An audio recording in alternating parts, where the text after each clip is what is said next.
Everyone, तर आज आपण बनवणार आहोत मेथीचे धपाटे. त्यासाठी मी मेथी स्वच्छ पाण्याने धुवून घेतली आणि बारीक चिरून घेतली. त्यानंतर मी इथे घेतले आलं लसूण आणि इथे मिरची घेतली.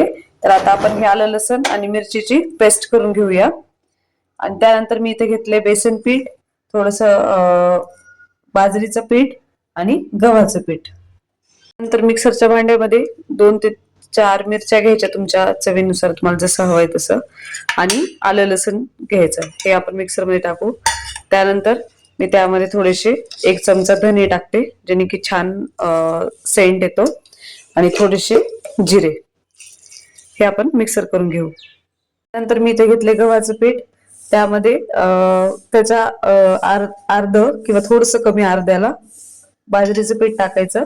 त्यानंतर तेवढंच डाळीचं पीठ म्हणजेच कढीपीठ टाकून घ्यायचं. आणि त्यानंतर आपली बारीक केलेली मेथी टाकायची आणि आपण ही जी पेस्ट केली होती ती टाकून घ्यायची. त्यानंतर त्यामध्ये अर्धा ते 1 चमचा हळद आणि तुमच्या चवीनुसार लाल तिखट,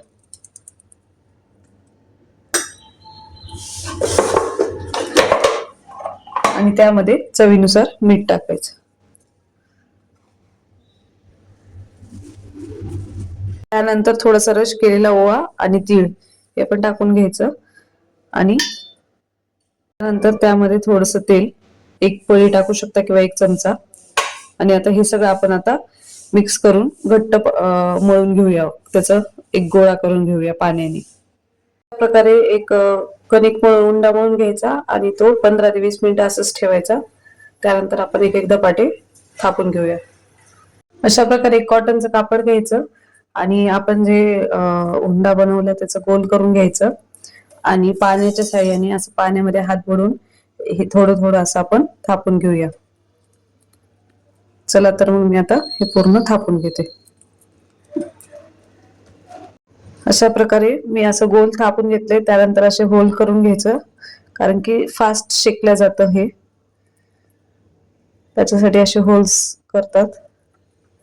आणि तवा चांगला गरम झाला की आपण ह्याच्यावर टाकूया. तुम्ही बघू शकता अशा प्रकारे टाकून घ्यायचा आणि हा कपडा अलगद काढून घ्यायचा.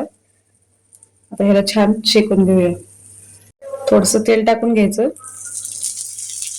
जेणेकरून हे चिटकणार नाही.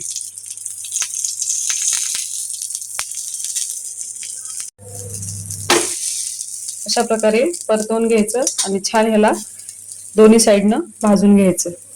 बघू शकता किती छान प्रकारे आपले हे मेथीचे पराठे झालेत. जर तुम्हाला आवडले असेल तर नक्कीच एकदा ट्राय करा आणि कमेंट मध्ये सांगा की कसे झालेत.